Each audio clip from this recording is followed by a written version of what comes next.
feeling undervalued at work, especially if they've been in a place for a while, because they've gotten so comfortable, they've gotten so used to, they can almost do the work with their eyes closed, and so they keep getting the same old, and no new challenges, no new progression.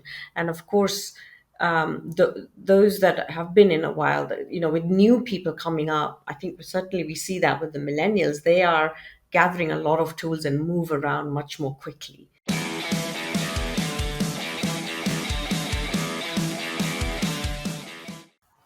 Hey, Anjali and Urvina, welcome to the show.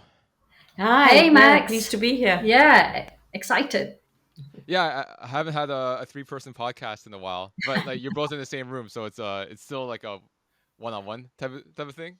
Yeah, yeah, Yeah, we often get that. yeah. So, oh, do you two live near each other, or like you have to make a day out of it?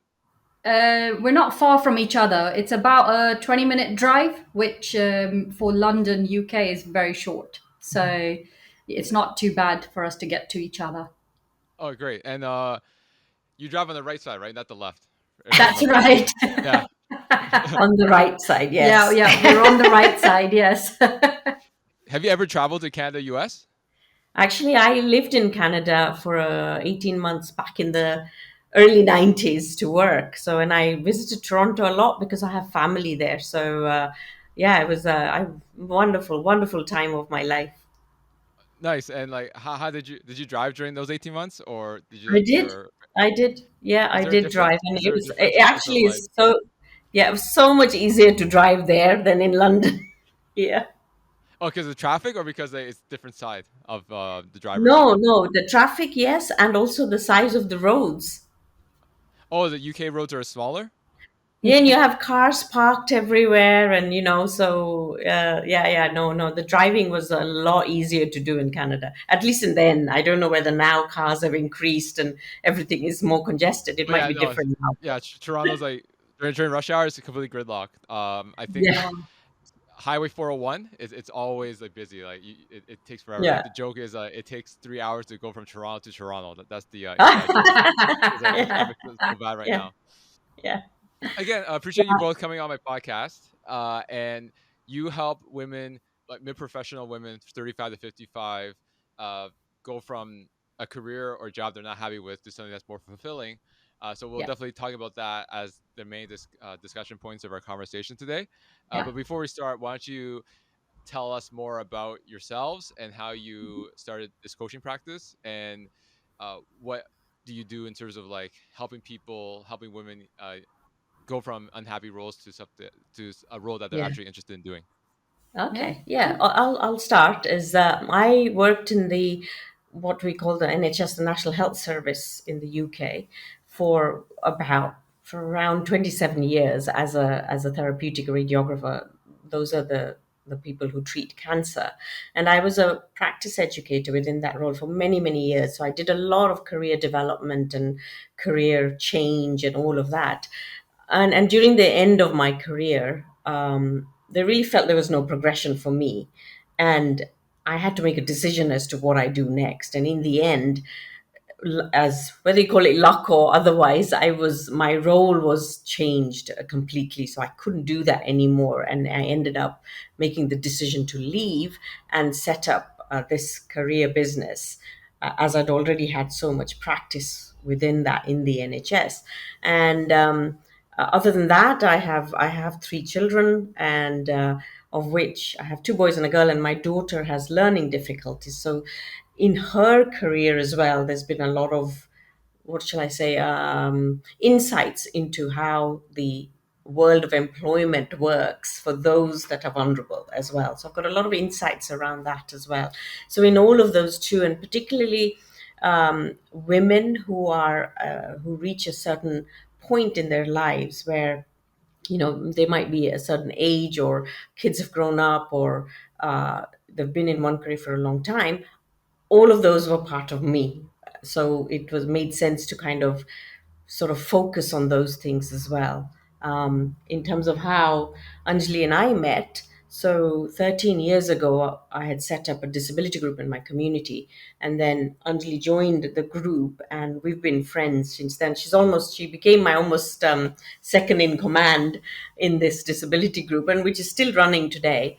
And then she also taught me how to play badminton. She's a coach in badminton too. So, and we started becoming playing that more regularly. And then we decided, let's pool our resources. But I'll let you tell, I'll let Anjali tell her story of how she got there with the career coaching. It's all her fault. My background is completely different. I come from a corporate background as a finance professional, and I did that for 17 years. And my story is pretty much about getting too comfortable in what I was doing. So I started to lose my own confidence in myself. I started to lose track of my career ambition when I'd first started out to where I was at a certain point, and it almost felt like I'd lost my passion for what I was doing. And in that time, Urvina was already a coach, so she coached me to give me that direction and to give me a sense of purpose so I could continue. And then I went for promotion in my workplace and I got it. Things started to change for me. And I was able to move out of my comfort zone and regain my confidence, start becoming an expert in certain areas in my work. And eventually, post COVID, I kind of hit that point where I went, I want to do something different, I want to do something more. And that's when Urvina and I decided that we would come together and make a go of actually coaching others outside of our natural environment. I was uh, an executive coach at work, so I was coaching directors and other senior members at work. But it's just one area. It's confined to just that one organization, and we felt that we could make a bigger impact if we could take it outside of our respective organizations and reach out to more women who particularly were facing the same issues that we were. Got it. So you were actually unhappy with your current work environment and you wanted to do something else, which in turn you and Irvina started your own coaching practice. You had mentioned offline that you were able to help women through your own career transformation system. So Yes. how did that develop, and how long did it take you to develop, and how did you know that this was the right system that made career pivots possible? Yeah. So when we started out, we didn't have the system, obviously. But as we were walking through a lot of clients, there were some recurring problems that we were coming across in our client base, being a loss of identity, or that they'd been doing that work for so long they just didn't know what else they could do, because they'd been working in either the same organization for like 20 years, and then things were changing and they just didn't feel they belonged, or they'd been working in the same career for such a long time they didn't know what other, where they could Options. put their skill set to use. And so very quickly, as we were working through with our clients, we realized that if that's the problem, where they're actually stuck and they don't know what to do, there was almost it was almost case study by case study, and we kind of went, okay, so this is the outcome, this is how they're feeling, these are the steps we've gone through every single time to get them the results and the outcomes.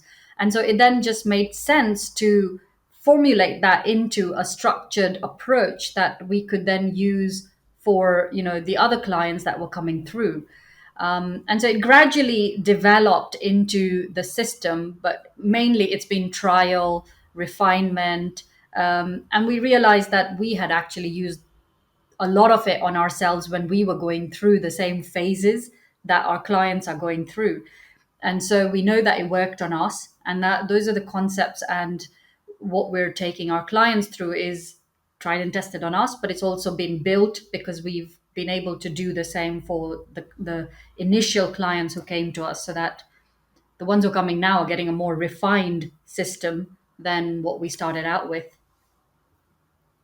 Got it. So can you tell us more about like how the system works and how it differentiates yourself compared to other coaches out there that do this type of transformational work, where they take an Mm. unhappy client into something that's more fulfilling? Yeah. So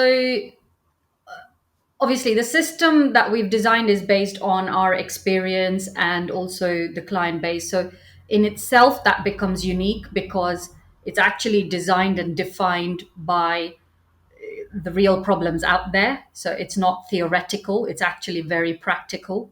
So that's one distinction. The other distinction is that we've got very different work experiences. So, if you're coming from one particular background, then that's your experience. That's what you can coach. That's how you can help your clients. But with both of us, I was in the private sector, Urvina was in the public sector. So, but with the two of us within this kind of system and how we operate, we can almost match to a lot of the clients in terms of giving them the support that they need or understanding the situation that they're in so that we can help them move out of those situations and into more productive or progressive areas. And the other thing to add in that is because of the our age differences as Yeah. well, we can relate better to those who come to us with those specific age groups as well, and the life experiences Yeah. around that as well. And whilst also the whole system is structured, then there's quite a lot of element of flexibility with the issues that people come with, as long, but it totally covers is within that system as well. So it works for those who are very structured, and it also works for those who don't like as much structure and need to be, going from one to the other, whatever fits for them. So yeah. So it is very, very tailored. But what the system does, Max, is the biggest thing that the system does is it gives the clients Clarity. a clarity. Yeah. Because when they're stuck in their careers and they don't know what to do, there is so much overwhelm in the mind. And what we do is we break that down into the foundations of what is causing that unhappiness, why are they stuck, what's led them to that point, and how not to repeat that so that they can actually make progress. And the system, the way we've designed it, every stage is giving them that clarity on what they want, but it's also helping them boost their confidence so that when they have to make that next step, whatever they decide it's going to be, they have the confidence to do it. And that's baked into every element of of the stages of the system. What are some common reasons people that you spoke to are unhappy with the current role? Like, what were some of the things that make them not happy where they are, and they reach out to you and seek your guidance? A few that come to mind predominantly are feeling undervalued at work, especially if they've been in a place for a while, because they've gotten so comfortable, they've gotten so used to, they can almost do the work with their eyes closed, and so they keep getting the same old, and no new challenges, no new progression. And of course, those that have been in a while, with new people coming up, I think certainly we see that with the millennials. They are gathering a lot of tools and move around much more quickly. So they find that these people are surpassing them as well. So it makes them even feel even worse. So yeah, being undervalued and feeling their self-esteem and self-confidence drops quite a bit. So those are the three main things that we see quite a lot of. And what are some of the roadblocks in terms of them having trouble making that move? I understand one of the fears is they don't think that they can do anything else, or they believe that they have to completely start over from scratch, whether it's lower role or lower pay. What are some additional fears that they have that prevents them from trying to make this career transition on their own? Yeah, I think the biggest fears that we have come across is the fear of failure, because you've spent such a long time in somewhere where you have that security, and then you're going into some unknown territory, and there's almost this fear of falling down and this fear of failure. So that's one of the biggest fears. And I think the second biggest fear is this fear of lack of security. Your, whether it's financial security or whether it's this ability that I know what I'm doing here. If you've been working in an organization, people know you, you know the systems, you know the workplace inside out, so it's easy to navigate. When you're moving to a new organization or a new type of work, you're having to start from scratch almost, and that in itself, that networking, getting to know the systems, getting people to listen to you, that is a big challenge. And for a lot of people, that those are big steps, which actually stops them from even trying to see if they can transfer their skills, because it's difficult to transition. Yeah, absolutely. So like, what do you do in terms of evaluating the current skills they have in order to give them guidance on what potential roles would be a good fit for them? Yeah, part of our system, we deal with that, where we go really in depth to work out what are their skill sets, what do they have right now, what do they want. All of that comes from the clarity of what they want to do, and once they know what they want to do, they can build a list of the skills that they need to have to get to where they want to be and what skill sets they have right now. And it's amazing how we take some of our skills for granted. I don't know if you've come across that, Max, but if you're very good at, for example, Excel, we see that people don't put that down as a strength or a skill because you take that for granted to go, "Oh, but doesn't everyone know how to use this system or how to use this process? It's a given in the type of work that I do." And yet, that might be one of the most important skills when you're looking at transferring, because in another area that might not be the usual or the norm. And so it's interesting when we see that, but that's where our expertise comes in, because we can challenge them and we can highlight some of the more obvious things that they can use to transfer their skills, which I think a lot of us underestimate just how much skill set we've got from our work experience. And the other thing that really is actually very, very valuable is them understanding what actually their values are and what they want from an organization or a company. Because often you find as well that people that feel unhappy is because their values are not matching, where they are now and what the company's value holds. So that misalignment causes a lot of unhappiness. Yeah, one of the things that I've seen is about congruency, right? So if you're going to work and you're not happy with what you're doing, that's Yeah, going to translate to your home life. I know they always say correct. like don't bring work home, but if you're not in a good mental state at work, then it Yeah, is going to trickle into your personal life, and then your family yeah, experiences your unhappiness as well, right? Because it definitely spreads. correct. And Anjali, in terms of you working with Urvina and teaming up to start your own coaching practice, the question I want to ask you is, I know you said you weren't happy in your current role. What made you decide to team up with Urvina to start this coaching practice instead of just going to another role at another company? Yeah.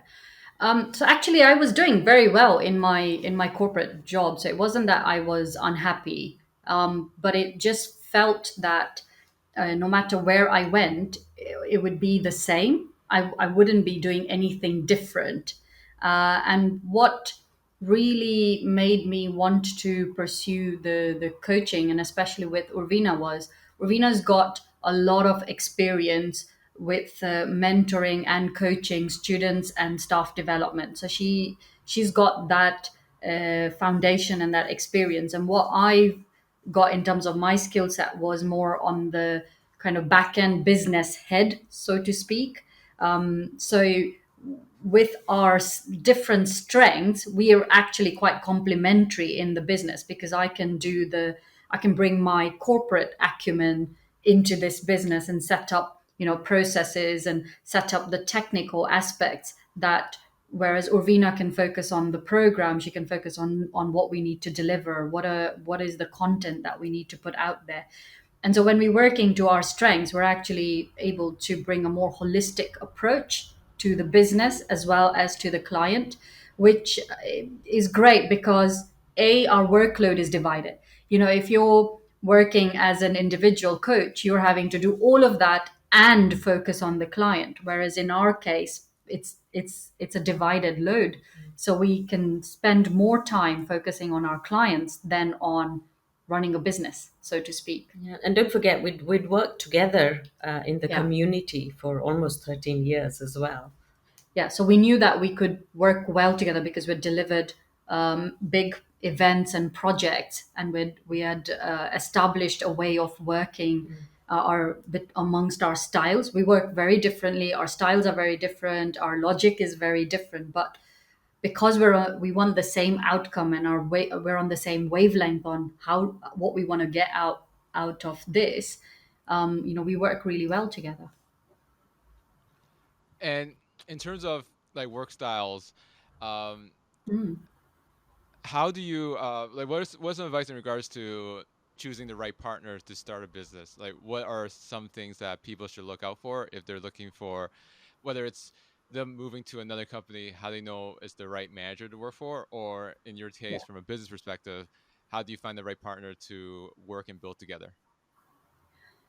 Um, Oh, that's a tricky one. I think for us, because we'd worked together already, we kind of knew we worked well together. But if we hadn't known each other, I think one of the things would be that the ability to be able to communicate mm, honestly, and also look at all of what you bring to the table. Does it is it holistic? Does it cover everything? And also, obviously in any business there are hurdles, and then how do we handle that? What's the best way? I think having those discussions up front mm. is really useful to have, and some almost like having ground rules, if you like, in that, uh, But it's if important you have the same values and the same ethics, because if the if outcome. we if we didn't have the same ethical way of approaching the business, we would constantly be in conflict, and that's quite important when looking for like a business partner. Yeah. If you're looking for a manager, Max, that's quite tricky and subjective, because a lot of the times you may not have a choice in the type of manager you have. Um, but if your prospective manager is part of the interview, then you can get the signs and flags early on whether you're going to be able to work with this manager or not. And part of the interview process, I mean, that's where you can bring out your questions of what's important to you in the type of manager that you want, and see what responses you get. That generally is if you're moving to a new team, or moving to a new organization. But if you're moving within an organization and you don't have a choice in the manager, then it's important to be able to deal with it, and almost change your perspective so that you can bring out the best in that relationship, no matter how difficult it may be. And sometimes you just have to accept it could be toxic and it's not the right place for you. And going to that toxic Mm. scenario, uh, how do you know if it's just it takes time to like adapt and learn your manager Yeah. style? What's the difference between like, or how long should you work on it before you realize that okay, this is just not going to work? We just don't get along. I try my best. I need to move on. So what's the evaluation period that a professional should give before they decide that this is not working and I need to find something else? Gosh, it's quite subjective for everyone, but I think listening to your instincts Mm. is so important here. And often people dismiss that because they think that, oh no, I'm being silly, or no, I've just started, so I really should give it another go, or I should give it some time, etc. But if your instincts are what you value, what is your values, and it instantly, if you are one to listen to your instincts, or in fact people should, then you know that it's not the right place for you, in which case it may be that you have to leave pretty quickly. But on the other hand, it may be that there are some elements that don't quite fit right for you. So it's about then, okay, well, this part is not working for me. How do I change that? What do I do? What do I need to change or do differently? And see how that works. And talking to people and getting a sense of, is that environment right for you? So it could be 6 months to a year even. So I think it's quite subjective and different for every person who goes through that process. Yeah, and I'm going to throw this in, but sometimes it's also important to look at how you're reacting, how you're behaving Mm. in certain conversations and situations, because it could be that how you're reacting is what the manager is then feeding off. Um, that's not to say every time that that's the case, but it's important to rule out that it's not just you. So if everyone in your team is facing the same problem, then it's definitely not you that needs to change, and there's definitely a problem with that environment. But certainly there are, certain things you can tick off, certain steps where you go, I've done my bit, I have tried changing my approach, I have tried doing the work to, the best of my ability, I've tried to have an open conversation, and then it's still not gone anywhere and you're not able to break through. At that point, there's very little else you can do, and it's time to protect yourself. In terms of like finding the right manager to work for in Mm. the job interview process, or again, partnering up for a business, what are some key questions that you should ask the person, so you can evaluate their answers and then evaluate whether this is the right opportunity for you or not? Well, some of it is around your own values. So, if, for example, is that what is your support mechanism or learning process? Get a few in-depth answers about what that might be, or mentoring process, or buddying process. What is it you do for well-being? How do you manage team building? It just gives you a sense of, does this manager or their team focus on individuals, or are they focusing on other areas of the business? And if that's in whichever part is important to you, will fit right for you. So those are kind of some of the questions you could be asking at the interview process. I think the important ones to focus on are support, and whether you're going to have growth opportunities, Yeah, development opportunities. yeah, So yeah. the questions around that are, what kind of opportunities do you think I can get? How quickly do you think I can get them? Will you support me through it, or am I supposed to, do it myself? How How does this involved work? is it? Micromanaged? Is it not micromanaged? I mean, some those are some of the things, depending on the kind of person you are and what level of interaction you want with the manager. For some people, a monthly review meeting is quite important, whereas others are like, well, how about we just do it once a year? So it's very individual, but in the conversation itself, just the way they're asking you questions, how they're reciprocating with your responses, you'll also get a feel for, okay, what is their thought process? How are they reacting to some of the things I'm telling them? And if they're reacting in a very negative way, you just know that there may not be any leeway for errors. And is that the right kind of environment for you? Is that what you're used to? Is that where you're going to thrive? And your system works from both a clarity and confidence perspective. What are some underlying issues that people have that makes them lack confidence to want to do something else? Some of the underlying issues in terms of lacking confidence is part one of them that we see a lot of is that they have done the same thing for a long time, and with the pace of things moving so quickly, they are feeling like they've been left behind, or they're not able to catch up, and so therefore that feeling of uh, losing confidence to try new things comes into play. So that's certainly one of the biggest things that we see with our clients, because they've been in one place for a long time, or because they've been in one place for a long time and all of a sudden their job has been made redundant because they no longer need those skills that these guys were doing for so long, and therefore suddenly they're in a position of, I don't know if I can do anything else. I don't have the, they've lacked the confidence in their skills, in their technology, in their pace, in their one thing Yeah. leads to another. So it's a general and lack of self-esteem, and lack of self-doubt creeps in as well, because they're just not sure they can progress to something new. Speaking of progressing to something new, you said you worked up to you work with professionals up to the age of 55. Mhm. And obviously, there has been a lot of layoffs. I'm not sure if it is like this in the UK. So, like, what are some of the things that you do for older professionals who, let's say they've been working at a company for 20, 25 years, they're 50 plus, they just got let go, and they're looking at these job ads and they see all these new technology and the tools they never used in their previous Mhm. company. And then again, that leads to a lack of confidence because they believe that they're a dinosaur now, because a lot of the skills that they're looking for now, they haven't been able to build and adapt and like build up those skills when they were working. And now they realize they're so far behind. So what do you do to help them like build that confidence to ensure that yes, there are new technologies and tools, but you're still a valuable person in the marketplace.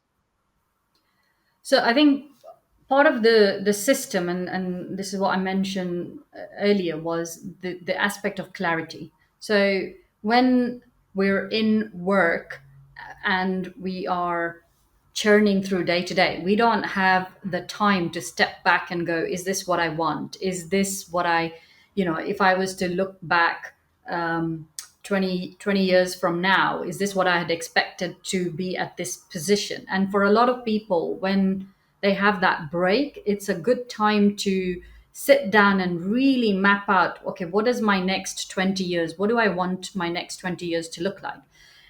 And then it comes back to, what is my skill set? What can I do realistically with the experience and the skill set that I have? And in a lot of instances, people will find interests or passions that they've put on the back burner because they were literally trying to financially keep a household going, and they find that they may want to now spend more time because they're financially okay, and they want to spend more time pursuing those interests and passions, but as a business, as a hobby, or as a business. And if someone's not in that position where financially they still need to continue for x number of years, it's a matter of looking at the skill set and going, where can you use this skill set and where can it make a difference? Because the experience that they've got from working 20, 30 years can't be underestimated. And some of them may be willing to even train up and Yeah. find courses that are going to upskill them up to a certain level with the technology. And for those who don't want the technology, there's always another route that they can find within their area of expertise, because by then they are experts in something. But it's the system is designed to bring out that expertise, to go, oh my god, I can do this because I'm an expert in this area.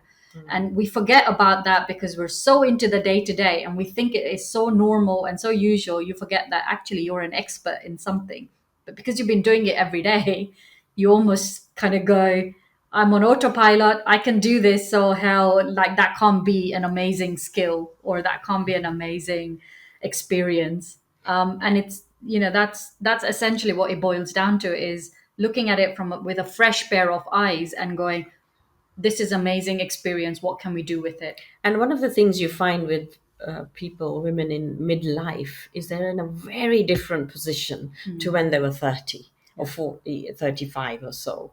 And they're much more focused on life as a whole. It's not just, I need to make money, or I need to make something of my career. They're in a very different position. So their mindset is different, the focus is different. So we kind of work with that as well, because that's where they now want something that is meaningful. They've got X number of years left, so it's like, let's make it worthwhile. So it's actually quite joyous working with women in that position, because they are in that wonderful position of making different choices. So you work with again 35 to 55. From your experience, what are some of the different priorities between someone's 35 to 55 or even 45? Like when they work with you, what are the different wants and needs? Like what do you find that are common in those different age brackets? Actually, it's quite interesting, Max. When you look at the age range, you'd immediately think that maybe someone in their 35s is looking at more financial stability, looking at promotion, looking at increasing their income. But interestingly, the clients that we've had, whether they're 35 or 45 or even 50 or 52, all of them have had one thing in common: is they've been working in their career for at least 15, 10 plus 15 plus years, and they've realized that they've kind of reached a point where they don't know what next. And so at that point, the financial security is almost on a lower priority, and it's more about where is my career going. And it's that midlife point, almost, whether you're 35 or whether you're 50, is that midlife question of, do I see myself doing this same thing for the next 20, 30, 40 years? How can I jazz it up? I'm not excited anymore. I used to love this, but I'm no longer enjoying it. What's changed? And it's the life's journey, the life's experiences that has changed it, because we're becoming wiser, we're seeing things from a different perspective, and it's helping them kind of figure out what the next new thing for them is, even if it's in the same profession, the same role, but it's giving them that spark again. And and it's been interesting, at least from my perspective, because and I don't see also a difference. for some who are the younger, let's say 40-ish, around those give or take years, partly there's a sense of, well, how am I role modeling for my children? Mm, What are they seeing? Am I being the person has the courage to do something different, who is able to take that next step? What are they seeing? So there's elements of those things up there, as Anjali said, the mm, life experience that comes yeah. into play. Whereas at a person who's an older age, not so much that, because their kids are a lot older, but it's more about themselves at this point. It's like, okay, I've got 20 years left.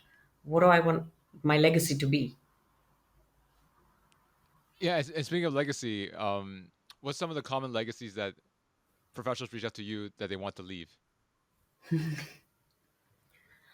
Do you know what? I'll tell you my story in that because I was 50 when we started the Yeah. business, and the thing that drove me was the legacy I wanted to leave. I have three children, not so much for my boys who were typical, my daughter who had the learning difficulties. And I thought at that point, if she has for everything I do has been driven by what does it show her, because life is 10 times as hard for her as for anyone else. So if she is seeing that role model, and she's saying, okay, mom is able to start a business at 50, potentially she could come and work for me or whatever. But it was that legacy I wanted to leave for her, to show her that you can actually do anything, no matter how young or old you are. And of course, that also helped the boys. My boys also see that, but that wasn't in my mind at the time. It was mostly for her.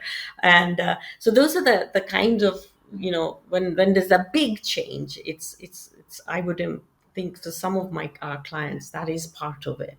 Is that, what do they want to see? What do they want to leave behind for people to see? At least that's been my Yeah. perspective. Yeah. Yeah. I think some of the other common ones, Max, are life is short. And I think post COVID, that has come across quite a lot, because people have realized that anything can happen, and work is not the end all and be all.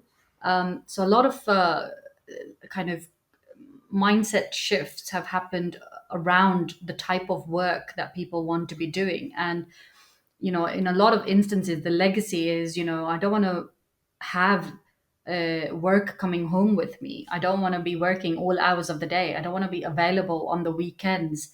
And so, for those who have the opportunities, who are not in the situation where they're needed in those kinds of professions, they're taking that opportunity to go, I want to spend more time with my kids. I want to see them grow up. And sometimes that in itself is the legacy. It's a legacy for themselves, because it's like, I never got to see my parents because they were working full time to give us, everything we needed. Now it's my turn to do that. So instead of spending that time at work, they're choosing to do more family things, more holidays, more family time. So it's different for different people, but the shift is definitely around I don't want to just be working for the sake of working. I want my work to make a difference. To be I meaningful. want there to be an impact. Am I making an impact in what I'm doing? And I think a lot of people are now starting to think that way about whatever it is that they're doing, and that's causing this element of shift and change. And in terms of like life is short, for someone who's in their, let's say, early to mid 20s, they think that they'll live forever, right? But what are some of the learning lessons that you can provide to people who are Yeah. listening in that age group so they don't make the same mistakes that older professionals have made already? One of the things that that age group does so well, in my from my son's and his friends' experience, is that they have seen what their parents and grandparents have done, and they know they want the balance, but they also are really good at doing different things to gather tools in their toolkit for their career, and to look ahead and kind of plan a little bit more, and they also know that they can't, in distant climate and day and age, with the careers changing so rapidly, that they may not be in the same career 5 or 10 years from now. So they're very good at not, well, I would imagine going forward, not becoming so stagnant or stuck as some of us were. And careers are changing massively. So that's something they really do well. What I would say to them is that sometimes they do need to slow down to not to learn to walk before they can run, because some there is an element of, well, everyone around me is getting up so quickly, I need to do the same. So it's that a piece of reflection to see, actually, what am I doing here, what is my values and what are my skills, and where do I want to get to, and do I have enough of that, to kind of be a bit more mindful of what that is. Yeah, I'd say ensure you have a plan. Yeah. Like Yeah. it sounds so boring and cliche, but and it doesn't have to be so specific, and but have an idea of where you want to be, because if you don't have that, then you're just literally going to meander, and you're not in control of where you're moving to. Then you're going to be swayed by everyone else around you, and you're going to be doing what other people are doing instead of what you want to do. And that's quite important, irrespective of what age group you are in at work. You have to be your own driver for your career, not doing what someone else is doing because it looks like they're successful at it. Yeah, like something that could be right for them may not be right for you, right? So again, it goes back to Exactly. that clarity aspect of it. Is yes, Yes. like you want that promotion, but is that really what you want? Maybe there's another Yeah. avenue that you pursue that you might be more fulfilled than just moving up the corporate ladder. Correct. Correct. Yeah. Yeah. Absolutely. Absolutely. And to wrap our conversation up, what would be one takeaway that you can provide if someone right now is listening and they're in that age group of 35 to 55 that you help? They're struggling to make that career transition. They're not feeling unfulfilled. What is one thing that they should action based off this conversation? I think certainly be courageous to take that first step, and that might be just seeking somebody to help them out, to see, be more objective in that, because when you're in it, it's too hard. So the first step perhaps is that, and then make that first step. Just take that first step, whatever that might be for you, because that's the hardest step. But it's very doable, and once you make that first step, things, you realize, oh, I can do it, and it gives you that, starts building that confidence Yeah. in you. Oh, Anjali, are you gonna add Yeah, anything? no, I was Yeah, going I to. wasn't sure. I wasn't sure if you're gonna say something. Yeah, no, I was going to say the same thing, but I think also for anyone who's in that situation, and having both of us having been in that situation, make sure you surround yourself with Mm. the right support, because it's very easy to get swayed by, if you're surrounding yourself with the wrong kind of pressure, peer pressure or family pressure, then your decision making is going to be trying to please others instead of what's what's good for you. So surround yourself with the right kind of support, which then makes sure that you're making these decisions that are for you and are the best for you, because at the end of the day, it's about you.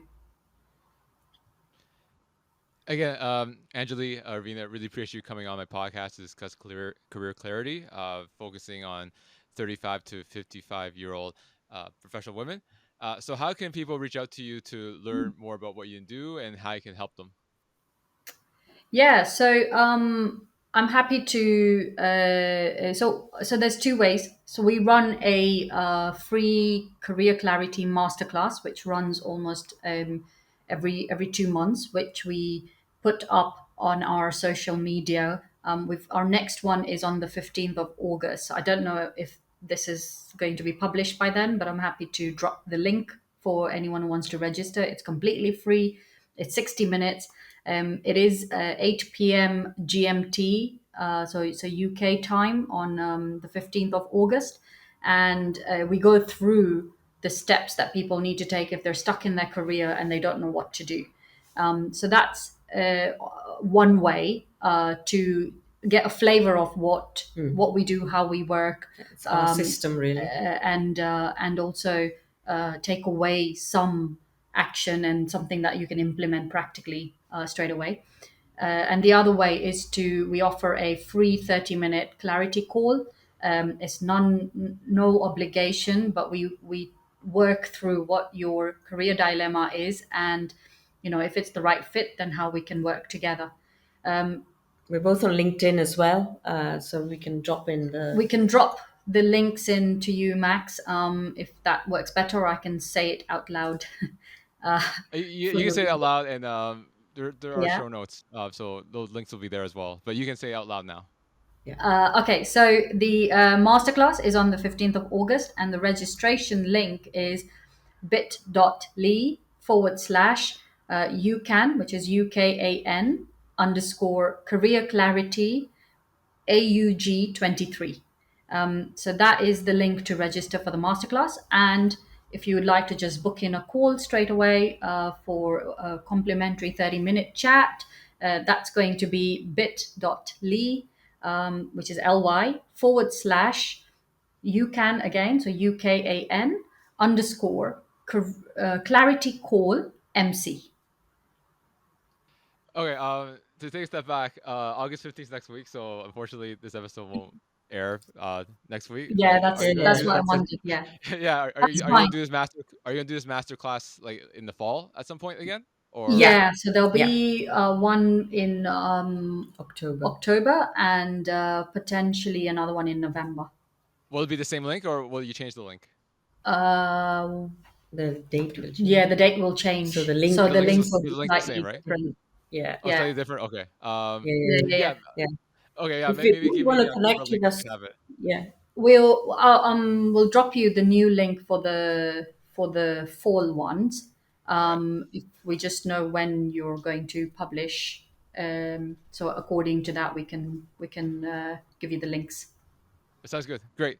Again, appreciate you both taking the time to discuss your like career coaching and your transformative system. And I hope my listeners are able to take away some few action items to help start their career transition journey into something that's more fulfilling for them. Thank you, Thank you Max. It's so been a much, pleasure. Max. This has been amazing. Thank you so much for watching. For more content on careers, job search, and self improvement, make sure to hit that subscribe button.